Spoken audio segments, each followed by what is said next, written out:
ده ذا بلايند ديت شو، ودول 2 فلاسفة بقوا عارفين بعض كويس. هي الدولة فعلاً لو ما بقتش بتعاقب اللي بيسرق، تفتكر هنسرق كلنا؟ مش كل اللي بيسرق بيتعاقب. إزاي ده؟ أيوة، ما انتي سرقتي ومتعاقبتيش. سرقت إيه أنا؟ سرقتي قلبي. مش هينفع كده يا جماعة، في حلقة المفروض هتبدأ. كنا اتكلمنا قبل كده إن إحنا كلنا بنعمل أخلاق، ولكن مش كلنا بنعمل الأخلاق عشان نفس السبب، وكنا حكينا سوا حكاية المذهب العقلي والنفعي. وحاليا بقى جاي أتكلم عن المذهب الاجتماعي الوضعي.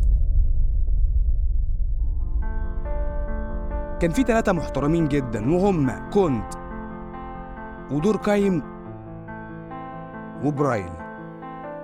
المهم الناس دولت قالوا إن الأخلاق ما ينفعش تكون علم معياري، الأخلاق المفروض تكون علم وضعي. يعني إيه أصلاً يا مستر علم وضعي؟ ويعني إيه علم معياري؟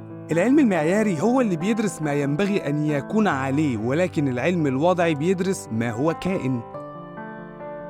المعياري بيقولك المفروض تكون الحاجة عاملة إزاي، ولكن الوضع بيقولك هي عاملة إيه دلوقتي. طبعا انت مش فاهم حاجة، صح؟ بص يا سيدي، انا لما اجي اقول لسيادتك مستر سليمان ده محترم، يبقى انا كده ببص للمستر بنظرة وضعية. انما لما اجي اقول لك مستر سليمان المفروض يكون محترم، انا كده ببص للمستر بنظرة معيارية. لما اجي اقول لك المجتمع المصري عنده اخلاق كويسة، يبقى انا كده ببص بنظرة وضعية. ولكن لما اجي اقول لسيادتك المجتمع المصري المفروض يكون عنده اخلاق كويسة، يبقى انا هنا ببص للمجتمع بنظرة معيارية.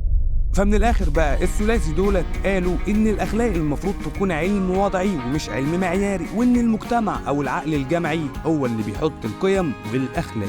وعشان تفهم أكتر تعال أديك مثال بسيط. في فيلم عسل أسود لما مصر دخل يسلم على صاحبه ودخل يسلم على مراته ولسه قال له أنت رايح فين؟ رايح فين يا عم أنت؟ علشان ده عمل غير أخلاقي هنا في مصر، بالرغم إن نفس العمل ده عندهم في أمريكا عادي جدا.